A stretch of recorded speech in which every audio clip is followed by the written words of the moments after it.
Welcome to Unit 10 of EDSE 510. This unit is a 2-week unit, and keep in mind the end of our course is coming up. After Unit 10, we will have Unit 11. Unit 11 is a 1-week unit. So do keep an eye on the content that we have coming up. Make sure that you're setting aside the time to review it, because we do want to take every piece of learning that we can from this course. This course is a great opportunity to prepare, and particularly here near the end, to become familiar with different categories for student eligibility and different factors that might impact students along the way. So as we move forward in Unit 10, we'll be looking at the topic of students with hearing or visual impairment. And do keep in mind as you review these topics how the disabilities that we are addressing can impact a student in the educational setting, and try to think outside of the setting that you work in or want to pursue. So if your area of interest is the high school level, think about early childhood, think about the post-secondary, and think about all the years in between. If you work with students who are much younger, think about students as they move into adolescence, all of the social implications and various considerations that must be made emotionally and with relationships as students mature and prepare for post-secondary living. It's really important to keep that whole student focus and take a look at all the variables as we prepare students for the post-secondary goals and the trajectory that is in alignment with their areas of interest. We need to keep in mind that whether we're working with a senior who's 18 years old or a student older than that in a transition program, or whether we're working with a 4-year-old who is going through an evaluation for initial eligibility, we really need to keep the big picture in mind regardless. So as we look at each of these eligibility categories, please do that. You'll see that we've got reading assigned this week out of Turnbull, and then in addition, we'll have our discussion board. This is a great place to reflect on what we're learning, but the bulk of the content in this unit will include resources that you can review. So, students with vision or hearing loss or impairment. See that there's PowerPoint here, several different documents. Please do take the time to review those. And in this PowerPoint here, focused on the Turnbull reading, we're not going to go through every slide here in this video because you do have the opportunity to address the content yourselves. However, as you read the chapter, think about the following objectives. You're going to want to be able to define and identify the characteristics of students with hearing loss or hearing impairment. Think about the major causes and the assessment or evaluation processes and practices, particularly when students are going through eligibility evaluation for an IEP.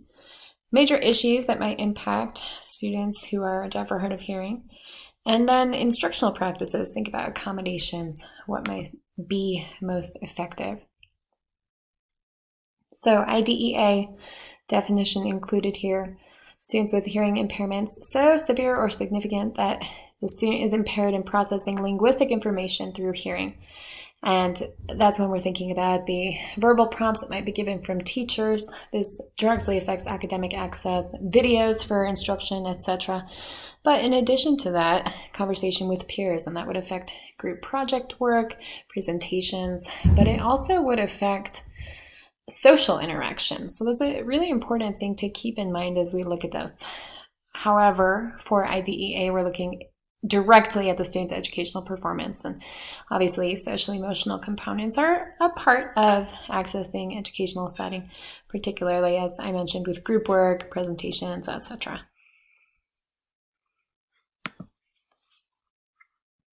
There is information here about the prevalence of hearing loss and various degrees of hearing loss. So you can see above as well, taking a look at decibels, which would be used to measure severity of hearing loss. A person who is either deaf or hard of hearing shows us here on this chart what the impact is on communication, dependent upon the decibel levels, which are listed here. And as we go on, Thinking about sound waves, obviously it's vibrations in the air, measurements for sound. There's some information here on the anatomical structures of the ear. This is just background information for us. But do think about students who are deaf or hard of hearing and the impact that can happen for language development. Do take a look at American Sign Language. There's a link here which you can move on to. ASL is the class that is offered in many high school settings. This is a website that you can take a look at for information on American Sign Language. It is often very helpful and valuable for students to take ASL classes, whether or not they are deaf or hard of hearing, whether or not they're close with somebody who is, just because it does open up a different way of communication. It's an option to learn a new language. There are lots of students that I've encountered who are not interested in a Spanish class or a French class, but desperately want to take ASL. And I think that's fantastic. It's something that can be really helpful post-secondarily. Careers option, it's a great option to have this ability to communicate in ASL. And in addition to that, it is good for the brain of any student learning it to have this alternate method, and also can help with connecting with peers who may be deaf or hard of hearing. And as we're taking a look here, we'll see that students who are deaf or hard of hearing are among the least appropriately served group of individuals with IEPs. And that is something that we really need to address. So as providers working in the field or entering into the field, please make sure that you are prepared with this information so that you can help and support students.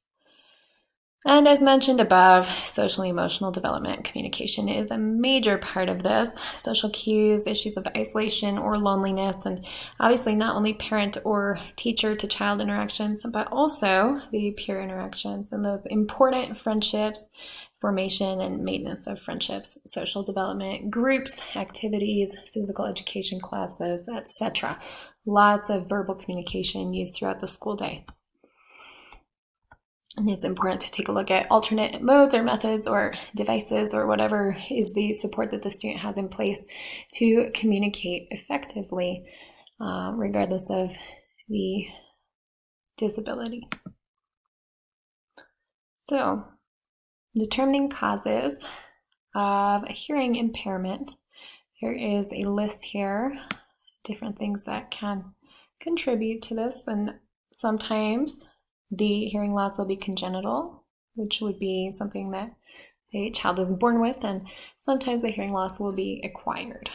That will be something that happens after birth that may have to do with a traumatic brain injury, impact to the head, or with exposure to excessive noise, many different illnesses or things that can contribute here if that does occur after birth. More information here on evaluation. Please do zoom in on that PowerPoint. I know that's a tiny little visual, but it'll give you some detail on the observation, screening, evaluation, and then ultimately the determination for eligibility.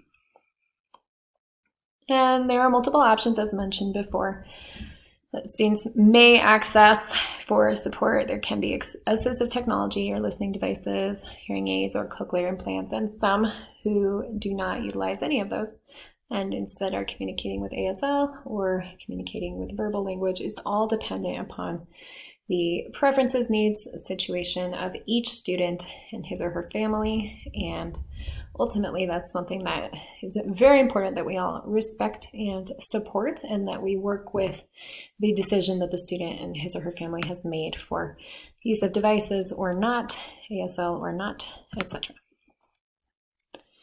So information on various options for testing and IEPs.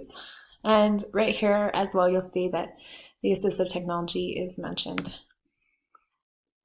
Universal design for learning. So please keep in mind the appropriate accommodations and or modifications for a student who is deaf or hard of hearing, or perhaps is eligible under DHH along with some other category of eligibility. And this might be that a student has multiple disabilities or an intellectual disability, a learning disability, a serious emotional disability, autism spectrum disorder. This could be any number of things, or the student may only be eligible under DHH. So it's very important to surround a student with language-rich environments, and this can look like ASL, this can look like verbal communication. Again, very important to respect whatever the family desires and has put in place, but that communication is key, as we've discussed, whether a device is used or not. So consider methods for communication that are appropriate for any student with a hearing impairment, and this would begin at the early childhood level. Vocabulary, opportunities for self-expression, and obviously role models, people in the DHH community, and the culture of people with hearing impairments is very important. It's great for students to be educated on this, and that is whether they have a hearing impairment or not. So make that a part of your classroom. And just like any student with or without a disability, it's important to support in the pursuit of post-secondary preparations, but particularly for students with IEPs. Take into consideration, as always, first and foremost, the interests and motivations and goals of the student. And then take the parent or family input into consideration, of course, as always. Consider different skills socially and in communication that can be built. And measure progress, and you want to implement these measurement methods with fidelity as you're monitoring for IEP goals and progress in general, whatever that may be. And that'll be dependent on each student, of course, as always. Collaborating with different teachers. There are teachers who may specialize in DHH instruction, but all staff members are responsible for connecting with, supporting, and educating the student, just as for any other student with an IEP. So oftentimes somebody might say, oh, well, that's the student of Ms. or Mr. this person, if that's the teacher assigned to work with students who are deaf and hard of hearing. But that is incorrect. That student is the student of all staff members within the school. And it is very, very important that we keep this in mind and emphasize it to all of our colleagues. So back here, just continue. You'll see that there are several documents. And this is an opportunity for us to learn more about early intervention. Was touched upon briefly in the slideshow, but more information will be included here for you. Assistive technology and various devices and strategies that may or may not be used. See a list here of accommodations for students with hearing impairment, and this may be helpful or effective for some students depending upon the accommodation. So do take a look at these. These are really helpful just to brainstorm. There is a simulation so that you can understand what a student with hearing impairment may experience. And do take advantage of that. Check it out. Other PDF documents, information on vision impairments. So please do review these as well. Options for accommodations for students with vision impairment. Go back here. There are tips for promoting Braille in the classroom if that's a communication strategy that is used. And a list here in this PDF document. Options for accommodations that might be helpful for a student with vision impairment. Finally, there is a link for information on assistive technology, also for students with vision impairments, and a resource for parents or families. Orientation mobility is a very important part of working with students who have vision impairments.